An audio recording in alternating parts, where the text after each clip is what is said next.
오늘 우리가 읽었던 이제 수요 저녁은 강해 설교를 하는 것은 성경을 읽으면서 그대로 그 말씀을 하나하나 그냥 해석해 드린 거요.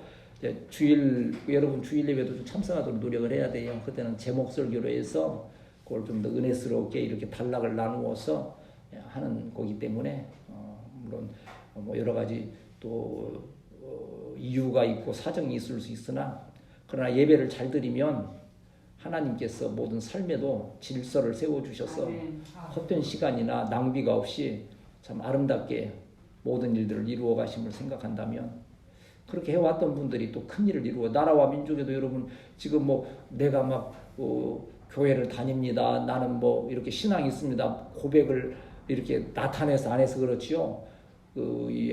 우리나라에도 고위층에 있는 분들을 분석해 보면 거의 75%가 다 교회에서 관계돼서 이렇게 높은 위치에 오르게 되고 했던 것들. 왠고하니 뭐 하나님의 은혜로 그렇게 되거니와 이렇게 예배 잘 드리고 신앙생활을 잘 하게 되면 자기 삶에 질서가 있게 되잖아요. 로스가 없어요. 세상 말로 하면 웨이스트가 없어.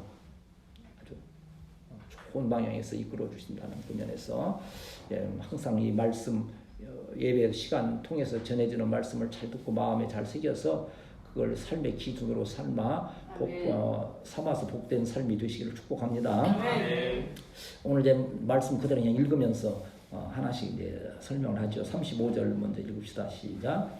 아직 예수께서 말씀하시기를 회당장의 집에서 사람들이 와서 회당장이 이르되 당신이 딸이 죽었나이다. 어찌하여 세상을 교훈하나이까. 지금 어떤 절망적인 상황이 벌어지고 있어요. 여기 보면 회당장이라는 사람이 나오는데 회당은 오늘로 말하면 교회라 생각하면 간단해요. 교회에 여기 회당장이니까 뭐 교회로 말하면 목사님 정도로 이렇게 일단 생각을 나중에 이제 회당에 대해서 더 잘 배우면 또 좀 차이는 있겠지만 쉽게 표현해서 그렇다는 거죠. 그 딸이 이제 병들어 죽어가고 있을 때 참 세상에 그렇잖아요. 눈에 넣어도 안 아플 자식이라 그런 말 있잖아요. 그 딸이 죽어가니까 이 회당장 또 목사님의 마음은 얼마나 참 힘들고 어렵겠어요. 그런데 예수님께서는 죽은 자도 살리신다 하는 그러한 소문을 듣고니와 마음에 믿음이 있어서 가서 예수님을 만나서 이렇게 하는 가운데에 이제 성경을 이제 여러분 전체적으로 이제 읽게 되면 그 가운데에 하나의 또 사건이 일어나게 돼요. 12의 혈루증 앓는 여인이 혈루증이라는 것은 피가 마르지 않고 계속 흘러내리는 거예요. 하혈하고 하는 너무 고통을 받는 한 여인이 예수님 옷자락을 붙들고 막 이렇게 고쳐주심을 사모할 때 우리 주님께서 고쳐주시는 그 사건으로 인해서 죽어가던 그 딸을 지금 한시라도 바삐 가서 예수님이 살려주셔야 되는데 그 여인 때문에 이제 시간이 지체가 되는 가운데 여기 오늘 35절 읽은 말씀은 딸이 다 죽었다는 거예요. 이제는 자칫하면 이 회당장 목사님이라 표현을 합시다. 쉽게 좀 마음에 좀 원망이 생기지 않겠어요. 아니 지금 내 딸 죽어가는데 예수님 초청했을 때 예수님이 바로 가시면 금방 또 일으킬 수 있는 일이 있었는데 방정맞은 여자 12의 혈루증 볼 때는 이 회당장의 그 마음에서는 굉장히 참 미운 거지요. 예수님을 지체하게 했으니까. 그런데 그 일을 통해서 이제 딸이 그 어간에서 죽어버렸으니까 얼마나 더 괴롭고 힘들고 절망적인 상황이 되었느냐 이거예요. 우리가 여기 이제 그 소식을 알리러 온 한 사람이 그러는 거예요. 회당장님, 그 딸이 이미 죽었습니다. 이제 예수님 오시라 할 것도 없고 예수님 너무 수고시키지 마세요. 어쩔 수 없지 않습니까? 우리 인생의 절망이 뭡니까? 어쩔 수 없잖아요. 우리 이제 청년들에게도 내가 지금 앞으로 살아가는 삶 가운데에서 정말 노력한 대로 다 된다면 얼마나 좋겠어요. 근데 어쩔 수가 없네요. 아무리 노력해도 안 되네요. 오늘도 어떤 분 상담 오셨는데 잘 나가다가 딱 무슨 일로 인해서 완전히 꺾어진 거예요. 근데 고백은 그거예요. 아무리 생각해도 헤어날 길이 없다는 거예요. 발부둥을 쳐도. 그런 절망적인 상황들이 있는 건데 성경에도 보면 그러한 부분들이 좀 뭐 애가 될지 모르지만 요새 가장 절망적인 사람들이 우리나라에서 누구 같아요? 가장 절망적인 사람들이 누구 같아요? 국회의원 선거에서 공천 못 받고 잘린 사람들이요. 아마 죽는 것 같을 거예요. 전에 국회의원 하다가 떨어지신 분이 그런 얘기 하시더라고요. 국회의원 할 때는 몰랐는데 떨어져 보니까 국회의원이 얼마나 좋은 것인지 정말 뼈저리게 느꼈다고 그런 얘기를 하는데 뭐 그거에 비교하겠어요. 딸이 죽었는데. 근데 성경에서도 보면 하나님의 자녀 백성임에도 불구하고 이러한 큰 고통에 빠지는 일들이 있어요. 그래서 이 다윗이라고 하는, 여러분 다윗과 골리앗이라고 하면 알잖아요. 뭐 다른 건 몰라도 다윗과 골리앗 그러면 골리앗은 뭐 우리가 감당할 수 없는 큰 어떤 문제로서 말하는 것이고, 다윗은 그 안에서 너무 왜소한 거예요. 그래서 이 다윗이 큰 어려움을 겪을 때에 시편 22편 14절에서 보면 이리 표현하고 있는 것을 볼 수 있어요. 나는 물같이 쏟아졌으며 내 모든 뼈는 어그러졌으며 내 마음은 밀랍 같아서 내 속에서 녹았으며, 16절에 보면 개들이 나를 에워쌌으며 악한 무리가 나를 둘러 내 수족을 찔렀나이다. 너무나 많은, 이건 육체적인 질병일 수도 있어요. 우리를 괴롭히는 어떠한 그 악한 무리들일 수 있어요. 저도 어떤 영화인가 보니까는요, 학교에서 그 친구들에게 괴로움 당하는 애 그 보니까는 정말 살고 싶지 않을 정도로 그런 고통 중에 있는 일들이 있더라고요. 이 회당장 그 야이로라고 하는 분이 예수님께 나왔지만 결국 그 딸이 죽은 이 절망적인 상황 가운데 있을 때에 한 사람이 와서 딸이 죽어버렸어요. 이제 끝난 거예요. 절망이에요. 예수님 더 괴롭힐 것도 없어요. 그때에 이제 36절에서부터 새로운 일들이 이제 시작되는 거지요. 자, 36절을 읽습니다. 좀 속도를 내서 시작. 예수께서 두려워하지 말고 그랬잖아요. 그런데 그 이제 예수님을 괴롭게 하지 말라, 이미 죽었다는 말을 예수님께서 들으신 거예요. 그런데 여기서 들었다는 말은 예수님께서는요, 한번 따라합시다.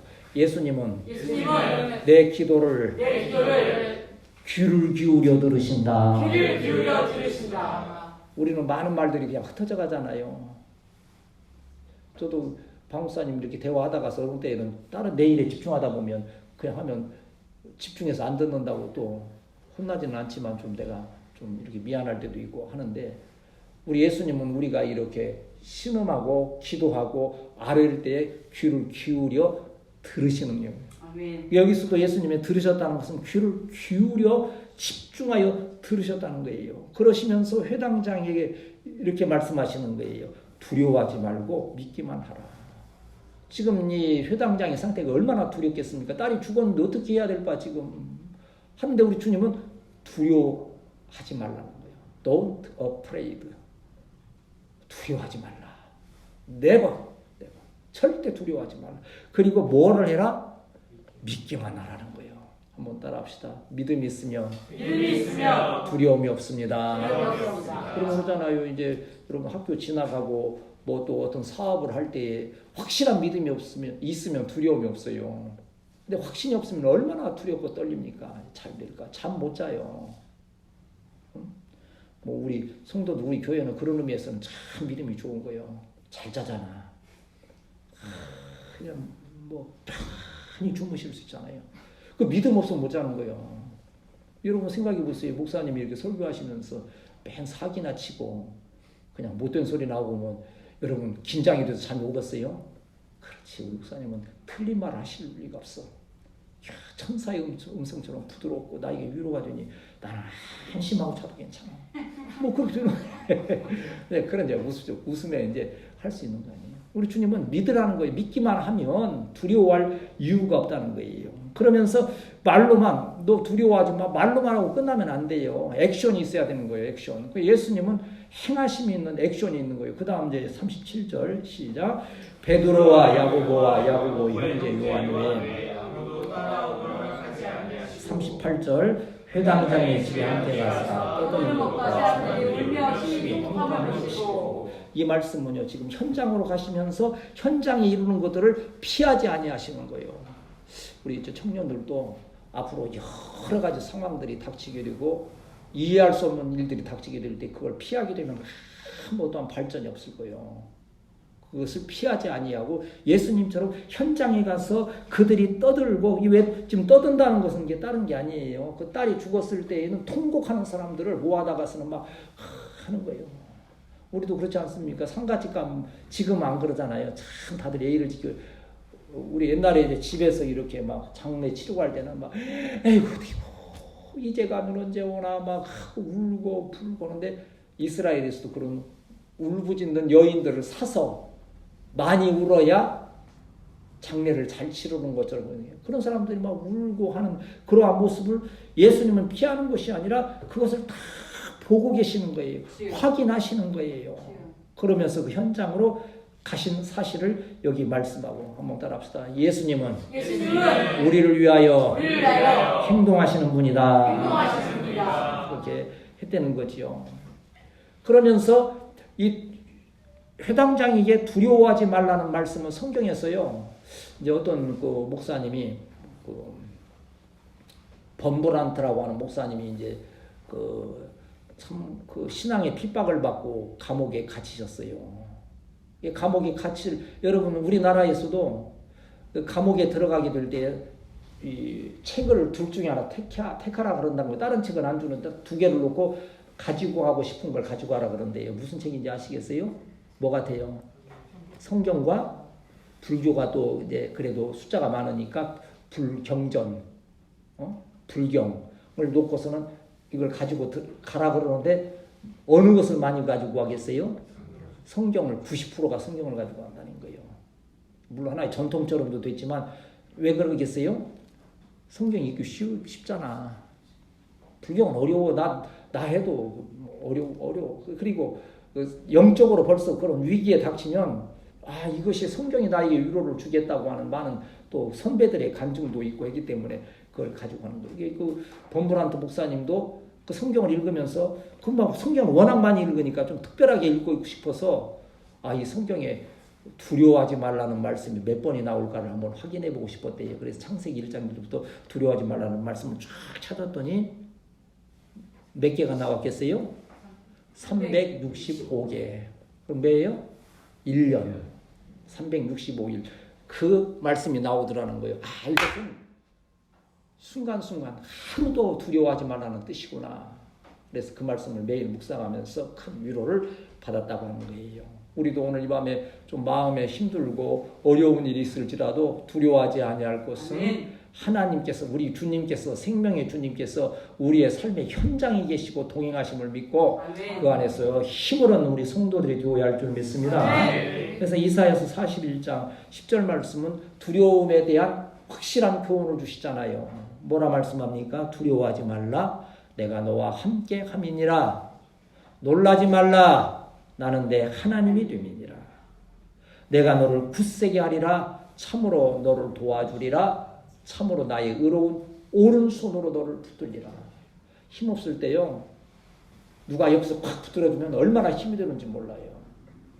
아니 요새 어디 방목사님 같이 나가면 자꾸 내 손을 붙들려고 그러면서 하는 얘기가, 목사님이 혹시 헛디뎌서 넘어질까 싶어서 나를 붙들어준다고 그러는데 나는 안 그런 것 같은데, 넘어질 것 같은 게 나를 붙드는 것 같은데, 내가 붙들고 하는 것 같은데 붙들어준다고 하는 누구 말이 옳은지는 이제 뭐 둘이 같이 의지하는 거지요. 우리 주님은 두려워하지 말라는 거예요. 함께 하신다는 거예요. 도와주신다는 거예요. 의로운 오른손으로 저와 여러분을 붙들어서 선한 길로 인도하여 주심을 믿습니다.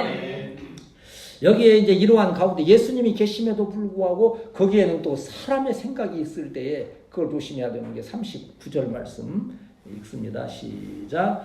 들어가서 그들에게 이르시되 너희가 어찌하여 떠들려오느냐 이 아이가 죽은 것이 아니라 자라나시니. 40절. 그들이 비웃더라. 예수께서 그들을 다 내려놓으시니 아이의 부모와 자기와 함께 앉아 때리시고 아이 있는 곳에 들어가사 그 아이의 손을. 보세요. 여기 이제 예수님이 계시니까 이제 우리는 벌써 믿잖아요. 예수님이 가셨으니까 이제 이 죽은 딸도 살아난다고 해서 미리 우리는 믿음 안에서 성경을 통해서, 설교를 통해서 다 알고 있지만 그 당시에 있던, 그 현장에 있던 사람들은 그걸 모르잖아요. 그러니까 현장으로 우리가 성경을 읽을 때에는 그 현장으로 들어가 봐야 돼요. 거기 있는 분들은 당연한 반응 아니겠어요? 여기 뭐라 했습니까? 예수님께 39절에 어찌하여 떠들며 우느냐. 이게 책망하시는 거예요. 떠들고 울지 말아라. 왜?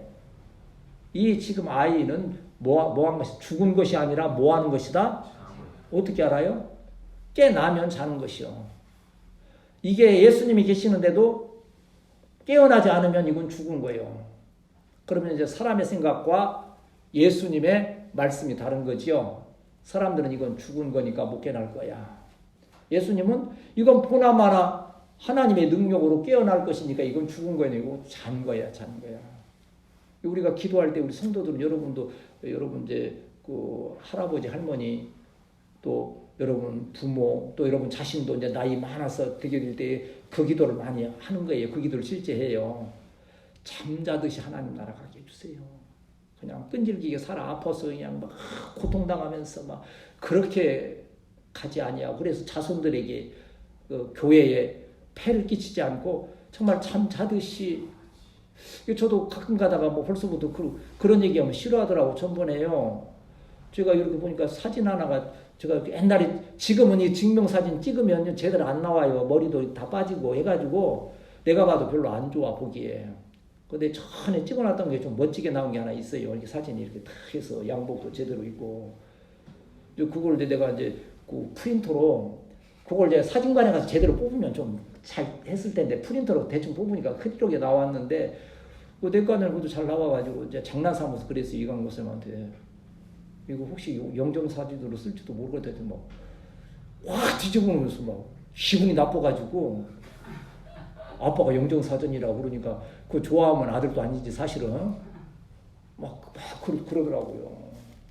그래서 내가 좀 괜히 했다가 그냥 무한한 그런 생각이 좀 들기도 했거든요. 그러니까 이 사람의 이 생각과 예수님의 그 능력에는 너무 큰 차이가 예수님이 거기 계시면 죽은 자가 살아나는 것이 진리인데도 불구하고 그들은 여기 비웃었다 그랬어요. 비웃는다는 것은 조롱한다는 뜻이고 그 조롱하는 것이 계속된다는 거예요. 이게 아마 이거 상상해 볼 수 있잖아요. 이게 뭐 여기 있는 성경대로 읽으면 단순하지만 예수님이 아니야 이건 죽은 것이 아니라 잔다 그러면 그 옆에 있던 지금 누가 같이 갔어요? 예수님과 베드로와 야고보와 야고보의 동생 요한이 갔다 그랬잖아요. 그럼 틀림없이 참 이 성미급한 마음이 뜨거운 베드로도 옆에서 그랬을 거예요. 이 사람들아, 예수님께서 이게 잔다고 그러시잖아. 울지 마, 걱정하지 마. 요한도 막 예수님 사랑하니까 틀림없이 그랬을 거예요. 우리가 전도하는 것처럼 그들도 그리 했을 거지만 그 한 번 시작된 인간의 세상 울고 부르짖는 것은 한번 시작되면 그칠 줄을 몰라요. 여러분 혹시 좀 근심하고 염려하고 좀 고통스러운 일이 있을지라도 주님의 말씀을 읽을 때 그 고통이 사라지게 되시기를 축복합니다. 근데 마귀는 계속 근심하고 염려하게 하는 거예요. 걱정하게 하는 거예요. 꼬리에 꼬리를 물도록 하는 거예요. 그게 이제 사람의 생각인 것이지요. 그래서 예수님께서 그들을 비웃음을 들으시면서도 조금도 움직이지 아니하시고 그들을 데리시고 그 죽은 소녀가 있는 곳으로 나아가시는 주님의 그 은혜가 있는 거예요. 사람의 생각을 내어버리는 우리 성도들이 되어야 할 줄 믿습니다. 로마서 8장 6절에 보면 육신의 생각은 사망이요 영의 생각은 생명과 평안이니라. 육신의 생각은 하나님과 원수가 되나니 이는 하나님의 법에 굴복하지 아니할 뿐 아니라 할 수도 없습니다. 여러분 어떻습니까? 영의 생각, 하나님의 뜻을 알려고 하면 어떻게 하면 되겠어요? 네? 하나님의 뜻을 알려고 하면 말씀을 봐야지. 우리 이제 믿음이나 예찬이는 이제 습관이 돼서 내가 알기로 교회 그래도 거의 매일 오면서 성경 한 절이라도 읽고 이렇게 하는데 우리 함께하는 우리 태희 건우도 그렇게 하고 있는 줄 알거니와 할 수만 있다면 하루에 성경을 좀 가까이 하면서 자꾸 읽고 거기에서도 나에게 은혜되는 말씀을 가슴에 잘 새기게 되시기를 축복합니다. 네. 그래서 그 말씀이 내 마음에 새겨지게 되면 위기 때나 어떠한 문제가 있을 때에 하나님의 뜻이 뭘까? 우리는 많이 묻게 될 거예요. 이제 여러분 앞으로 생활하면서 많이 묻게 될 거예요. 이것이 무슨 뜻일까? 내가 이때 어떻게 결정해야 되나? 그런데 내가 어떤 초점이 없으면, 말씀의 기초가 없으면 자꾸 육신적인 생각, 조급한 생각 때문에 그 일이 실패가 될 가능성이 많은 거예요. 그러나 내 안에 하나님 말씀으로 딱 무장되어서 중심이 되어 있다면 내가 의로운 일을 택할 것인가, 불의한 일을 택할 것인가, 그 택함에 대해서 성령의 감동으로 담대해지는 거예요. 두려움이 없게 되고 믿음으로 결정할 때 선한 열매가 저와 여러분에게 함께 하심을 믿습니다. 우리 41절에 43절까지 한꺼번에 읽고 말씀을 이제 보시면 이렇게 결론이구나 하는 걸 알게 되겠지요. 시작. 그 아이의 손을 잡고 곧 내가 네게 말하니 소녀가 곧 일어났으니 나이가 12살이라. 사람들이 크게 놀라고 예수께서 이 일을 미도 알지 못하고 그를 많이 경계하시고. 사실은 이제 오늘 이 말씀이 회당장의 딸이 죽어서 또 다시 살리시는 이것이 마태복음에도 나오고, 지금 성경 신약에 보면 어디부터 시작돼요? 좀 봤어요? 마태복음, 마가복음, 누가복음, 요한복음 이렇게 나가잖아요. 이 사건이, 이 일이 마태, 마가, 누가에 기록되어져 있는데, 오늘 우리가 읽었던 이 마가복음이 가장 자세하게 세세하게 기록되어져 있어요. 예수님께서 그 아이, 죽은 아이죠, 손을 잡는다는 거예요. 여러분, 시체 만지고 싶어요? 만지기 싫어요? 왜 싫어요? 부정탄다고 생각하기 때문에, 뭔가 이렇게 죄가 그 안에 있다 생각, 이런 거 두려움이 있게 되는 거죠. 근데 예수님은 그때 당시에 유대인들 생각에는 죽은 시체에 손을 대면 부정을 탄다고 생각한 거예요. 죄를 짓는다고 생각했는 거예요. 근데 예수님은 그 소녀의 손을 잡으신 거예요. 죽은 자의 시체에 손을 잡아도 아무 문제가 없으신 것은 왜 그렇습니까? 한번 따라합시다. 예수님은 죄가 없으시다. 예수님은 하나님이신 죄가 없으신 분이기 때문에 그 죽은 자의 부정함이 예수님께 오는 게 아니고 예수님의 생명이 그 죽은 자에게 가는 거예요. 우리끼리 손잡고 우리끼리 하게 되면 죽는 것이 가고 죽는 것이 오는 것이 인생의 모습인 거예요. 그러나 예수님이 저와 여러분을 손을 잡아주시면 예수님의 생명이 우리에게 와서 우리에게 부활의 생명 능력으로 함께 하심을 믿습니다. 손잡고 달리다쿠 무슨 뜻이라고 그랬어요? 소녀야 일어나라. 여기다 이름 넣으면 뭐라 그러겠어요? 태희야 일어나라. 예찬아 일어나라. 대원아 일어나라. 이 밤에 그 음성이 여러분 귓절에 들리게 되시기를 축복합니다. 여러분 그때에서 오늘 죽을 시체라는 뜻이 아니요.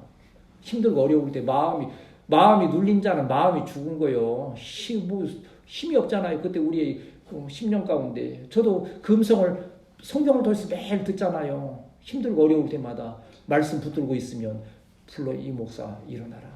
달리다 쿰. 달리다 쿰이니까 쿰은 일어나. 쿰은 스탠드 일어나는 스탠드업 스탠드업이에요.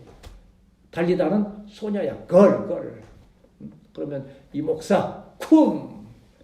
그러면 다 죽은 듯 가라앉았던 마음에 딱 소망이 생기고 그래서 시도 쓸 수 있고 또 막 찬양도 할 수 있고 하는 거지요.